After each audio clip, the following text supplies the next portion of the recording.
क्षुल्लक कारणांवरून एसटी कर्मचाऱ्यांना मारहाण होत असल्याच्या घटना सध्या महाराष्ट्रात घडत आहेत। काही प्रकरणात प्रवाशांकडून यात मध्यस्थी किंवा बचावासाठी पुढाकार घेतल्या जात आहेत, तर कुठे या वादाचा सामना एसटी कर्मचाऱ्यांना स्वतः करावा लागत आहे।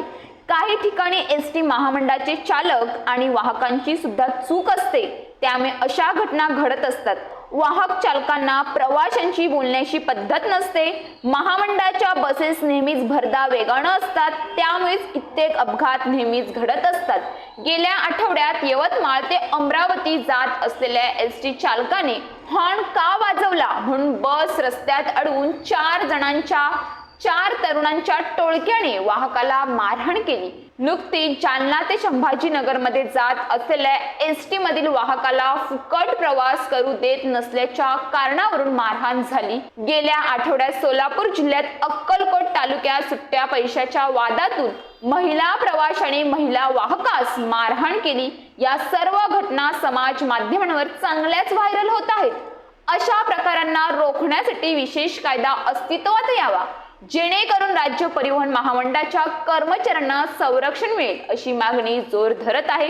काही दिवसांपूर्वी यवतमाळ ते अमरावती मार्गावर फटफळी येथून जात एसटी बसला हॉर्न का वाजवला या क्षुल्लक कारणावरून 4 तरुणांनी रोखले। त्यानंतर एसटी बसमध्ये शिरून वाहकावर हल्ला चढवला। ही घटना 4 जूनला नेर पोलीस ठाण्याच्या हद्दीत घडली।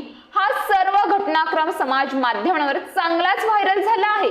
या प्रकरणात जंगू मेश्राम, तेजस राठोड, हर्षल बनकर आणि शुभम जगताप या चौघांवर गंभीर स्वरूपाचे गुन्हे दाखल करण्यात आल्याचे नेर पोलिसांनी सांगितले।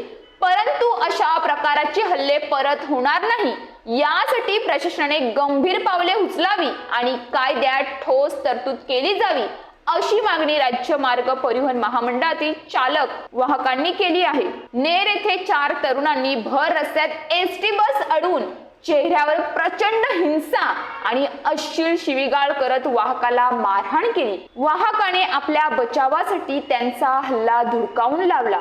वाहक विरुद्ध युवकांची टोळी अशा या वादात मात्र एकाही प्रवाशाने मध्यस्थी घडून आणली नाही। अशा घटनांमुळे सामाजिक स्वास्थ्य धोक्यात येत आहे, त्यामुळे अशा घटनांची पुनरावृत्ती रोखण्यासाठी पोलिसांनी यातील दोषींना कठोर शासन करावे, अशी मागणी पुढे होत आहे।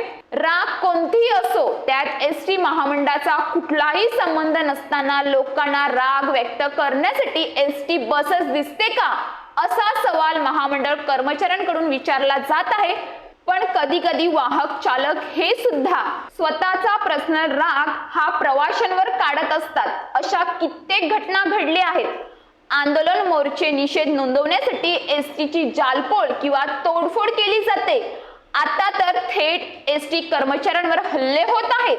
कर्मचारी सुरक्षिततेसाठी शासनाने ठोस पावले उचलावी, अशी मागणी होत आहे।